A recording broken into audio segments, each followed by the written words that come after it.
DJ E-Clyps. What's going on, man? First of all, man, happy Black History Month. Same to you. How do you feel? I mean, this month, not only do you have an exhibit opening up, we're kind of having flashbacks or remembering some things that happened last summer in the Black Lives Matter protest. What does this Black History Month mean to you this year?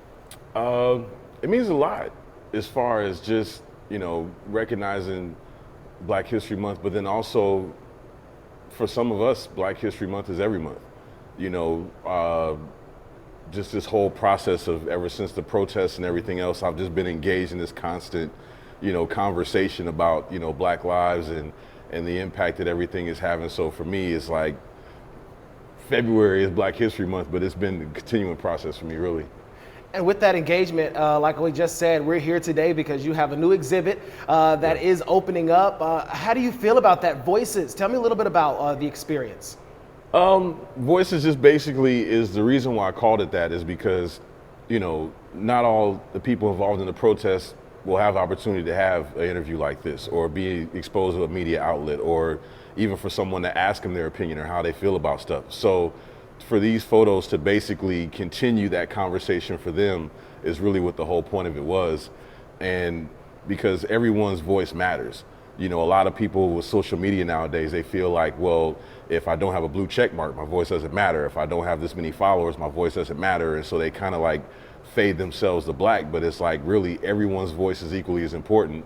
And those who are given a position of influence should be a voice for those people that don't have the necessary platform to do so. With the events that happened, I mean, your photos it's documentation, being able to remember, see moments that we weren't able to see on television or far back. What does it mean to you being a photographer, but not just a photographer, you're a historian with these photos? It just means a lot. I mean, for me, it's, when I went to shoot the protest, I didn't have any intentions of any of this happening. I went to participate in the protest because it meant just as much to me as it did to them. And so as a photographer, the more I shot, I kept that in the forefront of my mind. So really, for all of this to happen is basically, to me, confirmation that this is what needed to be done in order to keep those conversations going forward. So for us to even still be having this conversation in 2021 from something that happened in the summer of 2020, then it's doing its job. Would you say that each one of these photos that's in this exhibit has its own story? Yeah. Definitely. Every time I look at them, it's something different, whether it's the expression in their eyes or, the tension in their body or just the whole moment. And you almost have a sense of like total recall when you start to look at them. So it's always an experience for me. And I hope that it's the same experience for other people that come to see this exhibit. You wear multiple hats, DJ E-Clyps, Yeah. Photographer. Tell me a little bit about all the things that you do, all the things, you're multi-hyphenated. Basically, I've used all of them interchangeably. So when I have interviews about the music, the conversation about photography comes up. When I'm interviewed about photography, the music comes up. So it's to keep the brand consistent really turned out to be a blessing because it covers everything at the same time. What got you started with being a photographer? Where did you pick up that camera? Well, being a DJ and a musician, it started off with me wanting to do video just to have my own content because you didn't want to rely on the labels to generate your content and then charge you for it and then make you recoup it. And so it started off as a need to generate my own content. And then I started working at Sonny Chic, and under Bill Christie, he really exposed me to photography. And then when we got into that, he asked me to start studying some of the greats, and I looked up, great Black photographers, and the first person I bumped into was Gordon Parks. And when I saw his photo essays on race in America and just the way he documented Black life and life period, it changed my whole perspective of photography to know that, who better to tell our story than us, and sometimes, especially with the protests, the narrative can quickly get swayed in a different direction. As soon as a window gets broken, it's no longer a conversation about the protest, it's about somebody who broke the window or somebody who damaged the building. And it's like, no, that 2% of the people that did that don't speak for the other 98% of the people that came for the right reasons. So to document this in a way where the story has remained focused on the real reason why people were there in the first place was kind of the whole point.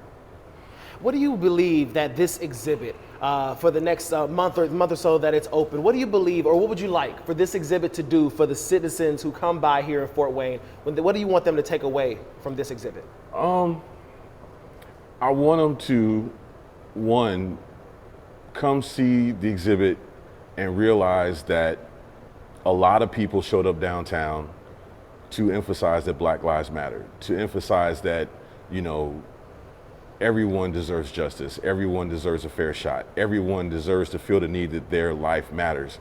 And not only that, but that everyone who showed up for this protest were human beings. They're actual people. Come look at these people, look at their faces. You know, these are not the people who get, you know, monstrosized in the media as, you know, looters or rioters or troublemakers. You know, these are people. These are real life people who have real life concerns, who wanted to not only make a better life for themselves, but the generations after that.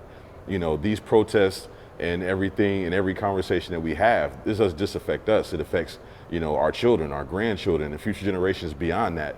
You know, we would love for our children to not have to deal with problems such as racism as adults.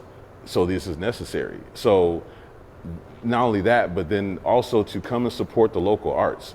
You know, when you talk about field trips, you know, what are the basic field trips you have? You have Safety Village, and you've got the McMillan Health Center, and you maybe get Science Central, and you might go to the zoo. You know, where's the art in that? You know, so to have this exhibit downtown, to have opportunity for, you know, all people, but then also, you know, children of color, to come down here and see that it is possible to be downtown. It is possible for your artwork to get displayed downtown. It's possible for you to become a part of an art community. This may inspire the next photographer. This may inspire the next artist who wants to venture out and use their platform for good. So I have to send a huge thank you to Artlink for it. I have to send a huge thank you to Hyperlocal and Forward Indiana for sponsoring it. It's a great exhibit. Everything's properly distanced so everybody can come in and see it and not, you know, really expose themselves to anything. And it's just a good experience that I hope everybody enjoys. And my last question, you touched on one thing right there in that last answer. You talked about the little black and brown boys and girls who are going to come through here. Do you believe that they may see their Sandra Bland's or their George Floyd's when they look at these pictures? Or what do you believe that these young people can take away from these photos when they come and see this exhibit? I mean, I hope they see a little of all of that. You know, Walter Lewis Jr. This is he just started kindergarten this year.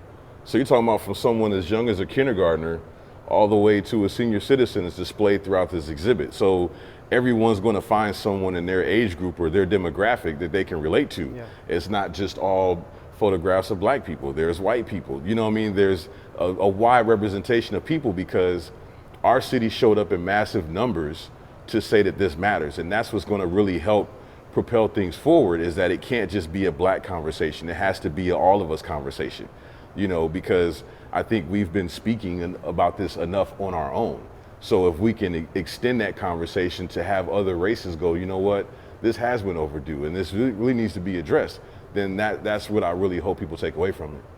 And one more question. What does it mean to you? I mean, we have individuals in the community. There's yourself, Theophilus Smith III, black men in the community. What does it mean to you to be able to be one of those black men who is initially being an inspiration?